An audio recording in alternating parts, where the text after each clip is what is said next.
gần cái bụng.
Nếu mà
đây, cái tiết thì lúc cắt tiết ấy cũng chỉ lấy đủ ra cái phần để đánh tiết canh thôi, nghĩa là cái bát tiết còn cái bát mồi của chúng ta nó vừa vừa đấy thì sẽ lấy vừa vừa thôi. Còn như tôi cũng chia sẻ ngay từ đầu là cái tôm hùm này nó cực kỳ là nhiều tiết nhá.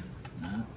Sau khi mà phần này là đã cắt cái thịt tôm ra, xong là tôi chống cái đầu ở đây. Đó, các bác thấy nó còn ra rất là nhiều tiết đây này, và nó cũng đông như thạch này luôn này. Đó, và cái này nó cực kỳ mặn nhé. Và chính vì cái nguyên nhân mặn, cái hải sản, có một số cái loại hải sản nó mặn như này là khi mà nó còn sống thì cái tiết này chúng ta cắt ra và chế biến thành những món khác hoặc là bỏ đi. Còn khi mà con này nó chết này mà không cắt tiết thì tất cả cái muối này nó ngấm toàn bộ ra thịt, như kể cả là tôm, bạch tuộc hay là gì đó, và nó sẽ làm cho cái món hải sản của chúng ta đấy nó rất là mặn, nó toàn muối là muối thôi.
Đây là nguyên liệu và gia vị của món sashimi tôm hùm. Đó, đầu tiên sashimi tôm hùm thì vấn đề đầu tiên đây là thịt tôm hùm này. Đó, thịt tôm hùm phi lê ra này. Đó. Đã nói đến sashimi thì luôn luôn bắt đầu là tôm hùm, thứ hai nữa là xì dầu và mù tạt. Đó, đây là những cái thứ quan trọng nhất, kể cả nhá, chỉ có một riêng tôm hùm này. Đấy, xong là pha mù tạt vào với xì dầu này là chỉ cần ba cái thằng này thôi là đã làm nên một món sashimi tôm hùm thượng thừa rồi. Đó. Nhưng mà đây kèm theo những thứ để trưng bày như là đây là lá tía tô này. Lá tía tô này thì nó cũng đi với món sashimi rất là hợp, nhưng mà nếu mà với cá và ốc các thứ thì bắt buộc phải cần rau tía tô này. Còn nếu mà như tôm này thì thịt nó rất là giòn và ngọt và không vị tanh, thì chỉ cần xì dầu mù tạt là trọn gói rồi. Nhưng mà đây sẽ cần thêm để hoàn hảo thì có lá tía tô này, dâu tây này, quả quất này, ớt sừng này, rau thì mùi này. Đó. Tiếp nữa là dưa chuột này, chanh này.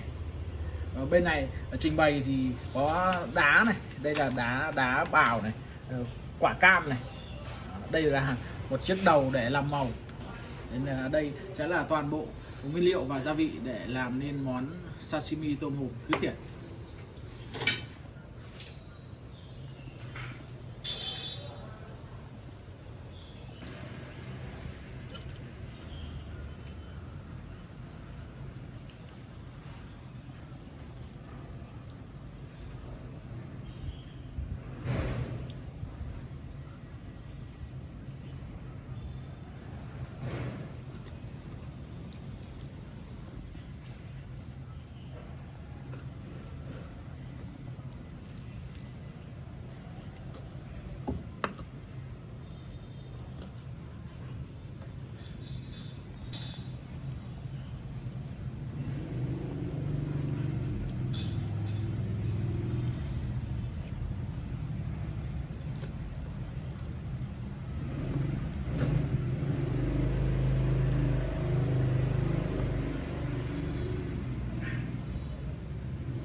Xin mời các bác nhá.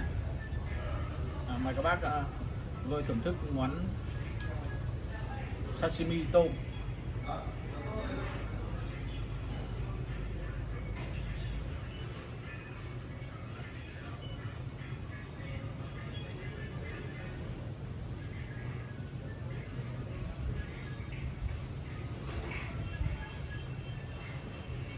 Xin mời các bác.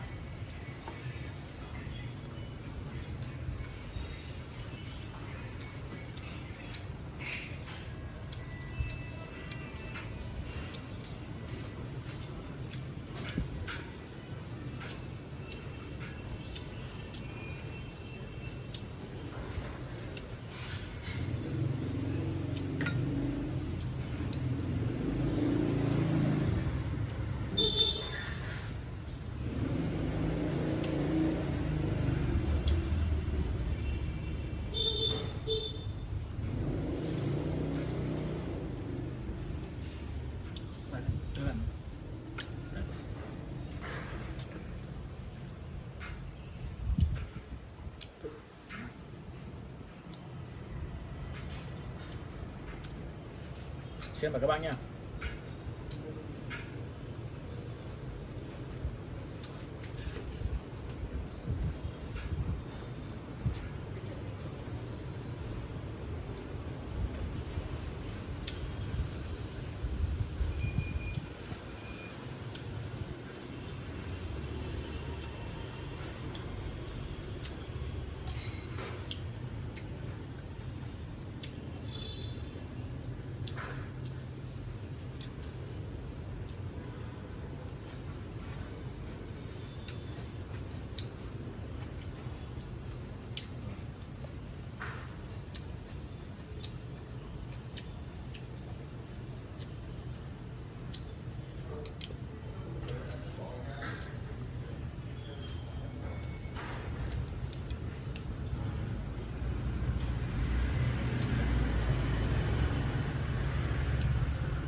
Xin mời các bác nha.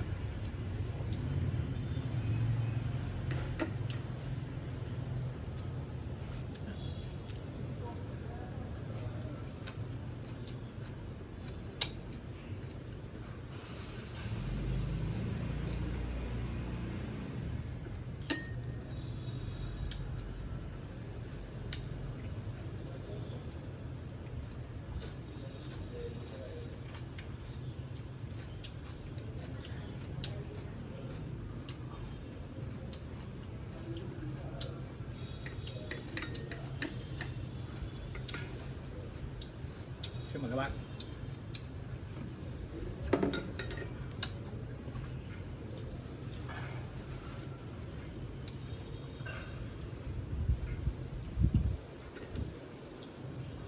Tuyệt vời.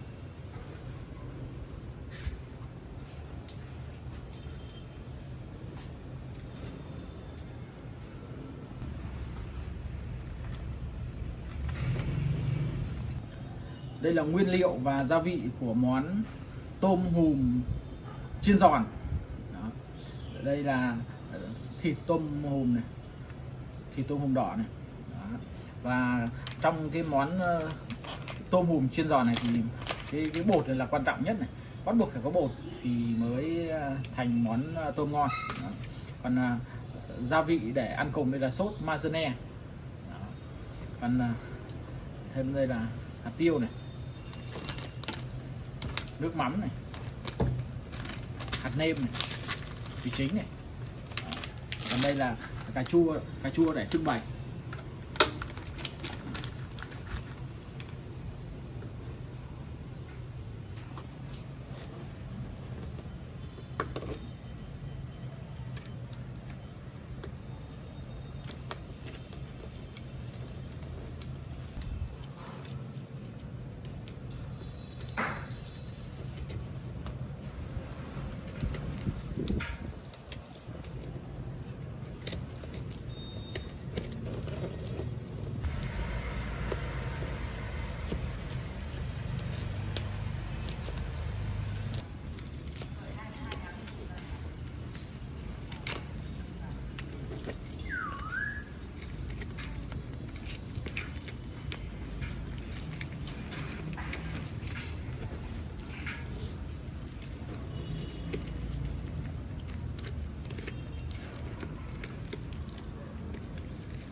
Xin mời các bác nhé.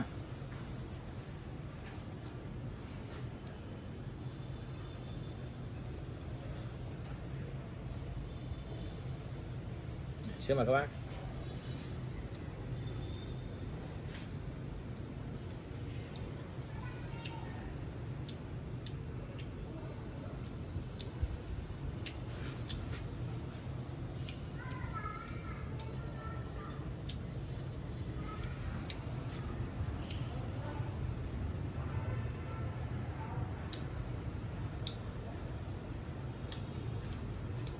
Ngon quá, rất là ngon.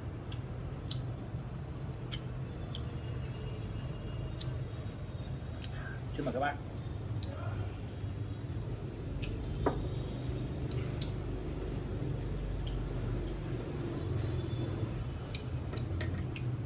Sao này? Tuyệt vời.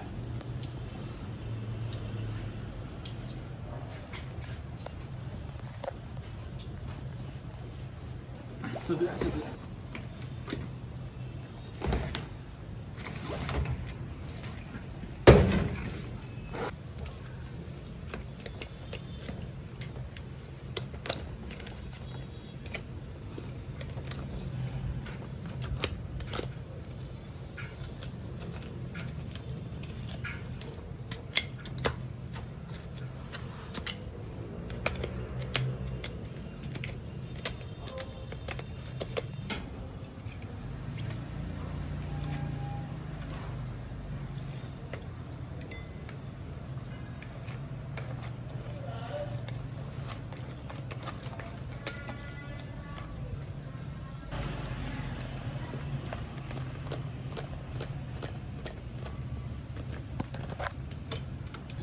Đây là gia vị và nguyên liệu của món súp tôm. Đó. Súp tôm thì cái quan trọng nhất đây là gạch tôm này. Thứ hai nữa là bột này. Phải có thằng này thì nó mới sánh lại và mới thành bát súp, còn không có thằng này là không sánh, không ngon. Đó. Tiếp theo đây là nấm hải sản này, hành củ này, hành khô này, hành tươi này, trứng gà này, củ cà rốt này. Đây là phần rau và trứng. Thêm nữa đây là gia vị bếp này, như là hạt nêm này, mì chính này, nước mắm này. Và ăn cùng với món súp này thì có cơm cháy đây.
cũng phải cho từ từ.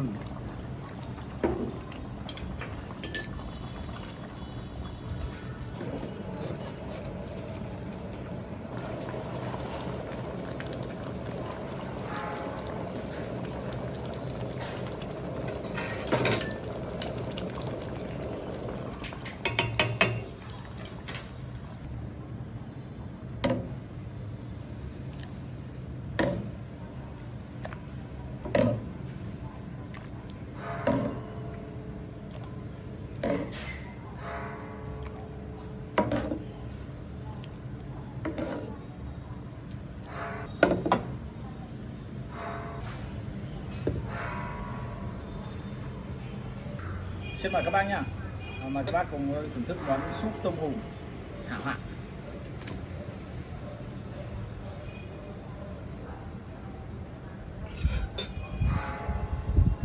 Xin mời các bác.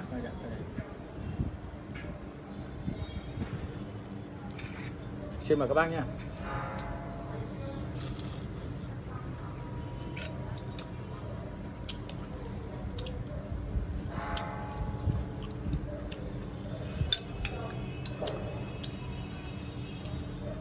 Xin mời các bác.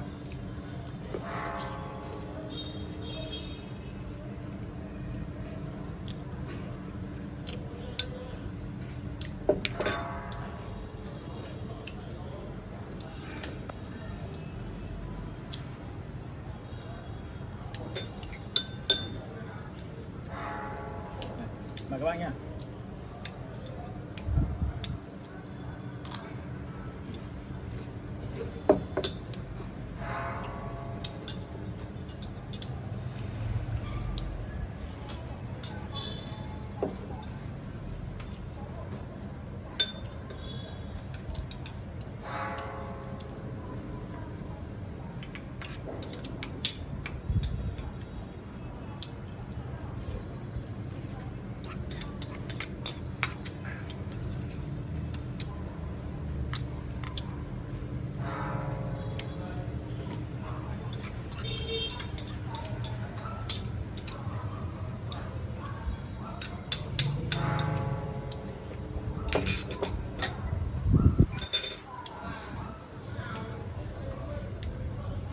Tuyệt vời.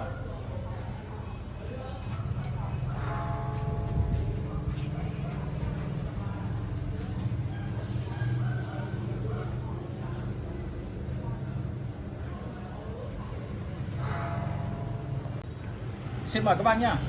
Mời các bác cùng tôi thưởng thức món súp tôm hùm. Cũng có một số những loại súp như là súp lươn, súp dê, súp cá, súp tôm hùm. Thì gần như là cái món súp tôm hùm này là đặc biệt thượng hạng. Thứ nhất là nó cũng vô cùng là đắt đỏ này. Thứ hai nữa là nó cũng đầy dinh dưỡng của biển cả, đầy tinh hoa của biển cả, nên là nó rất là ngon. Đó. Phần đầu thì như các bác cũng thấy là phần chế biến, cái nguyên liệu của nó đầu tiên đó là chúng ta phải có được cái gạch của tôm hùm. Đó. Có thể là lấy nguyên gạch của tôm hùm và cũng có thể là chúng ta thái thêm cả cái thịt ở cái phần đầu của nó ra để cho vào trong gạch tôm hùm này. Cái phần đầu thì chúng ta cũng có hai lựa chọn.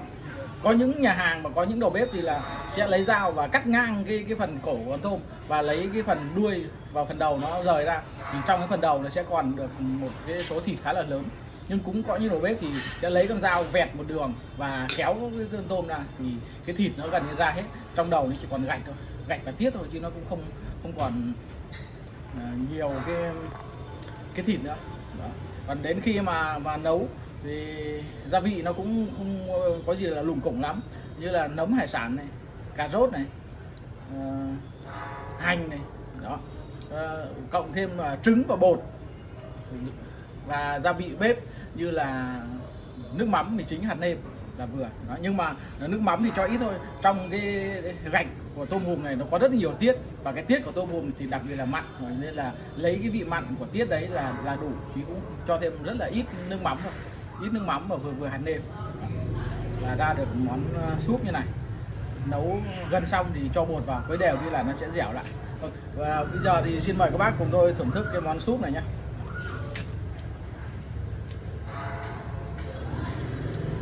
cái vị sánh của súp này nó phụ thuộc vào vài thứ, như là nếu mà chúng ta cho rất nhiều bột năng vào thì nó sẽ sánh ngay lập tức đó, nhưng mà nếu mà để lâu thì nó lại thành một cái bát cháo đặc, nó không ngon. Còn khi mà chúng ta cho vừa vừa cái bột năng thôi thì ngay lúc nó còn đang nóng như này thì nó không sánh lắm đâu, nhưng mà để nguội đi một chút là nó sánh là vừa đó. Xin mời các bác nhé. Xin mời các bác.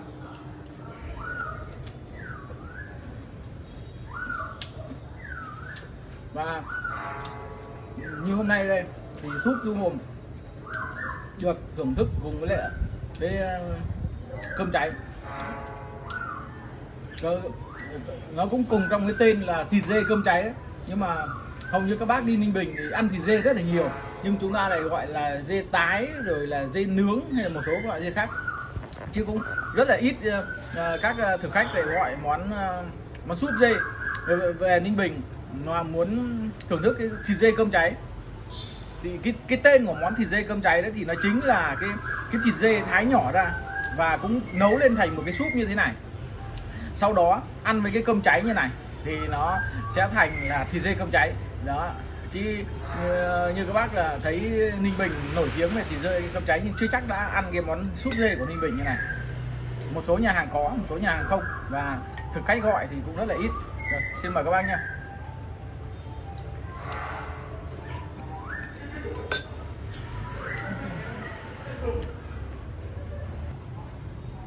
Đây là nguyên liệu và gia vị của món cháo tôm hùm. Đây, cháo tôm hùm thì việc đầu tiên là phải có một chiếc đầu tôm hùm như này.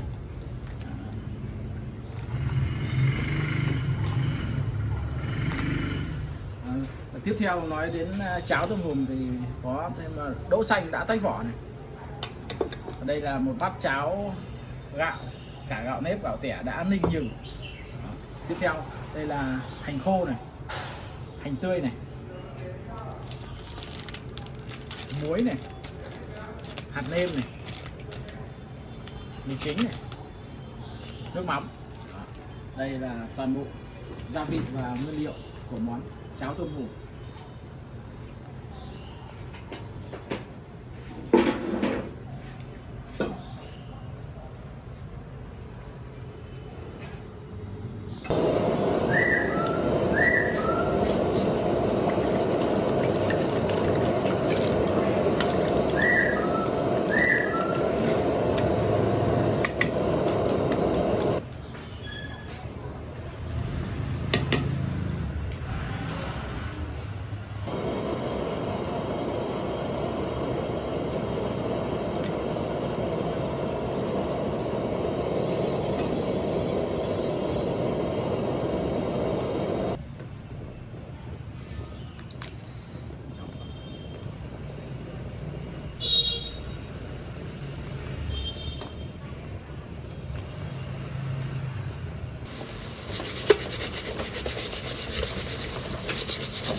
Xin mời các bác nha.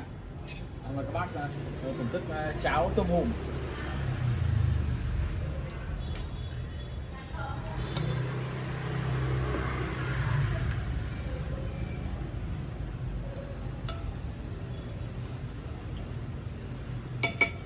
Xin mời các bác.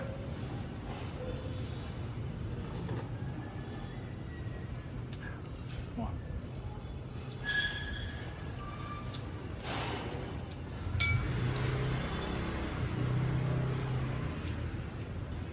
Mời các bác nha.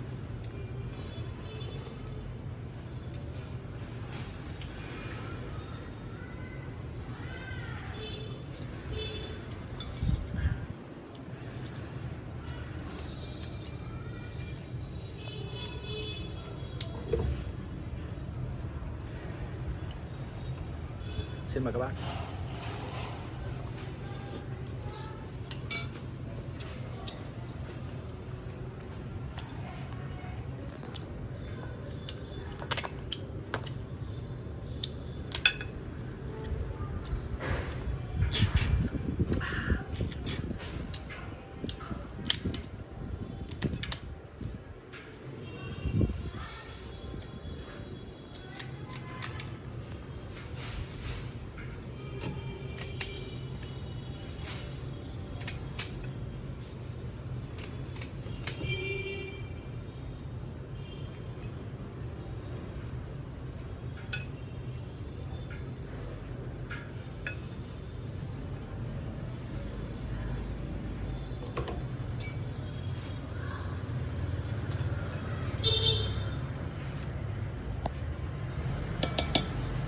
Xin mời các bác nha.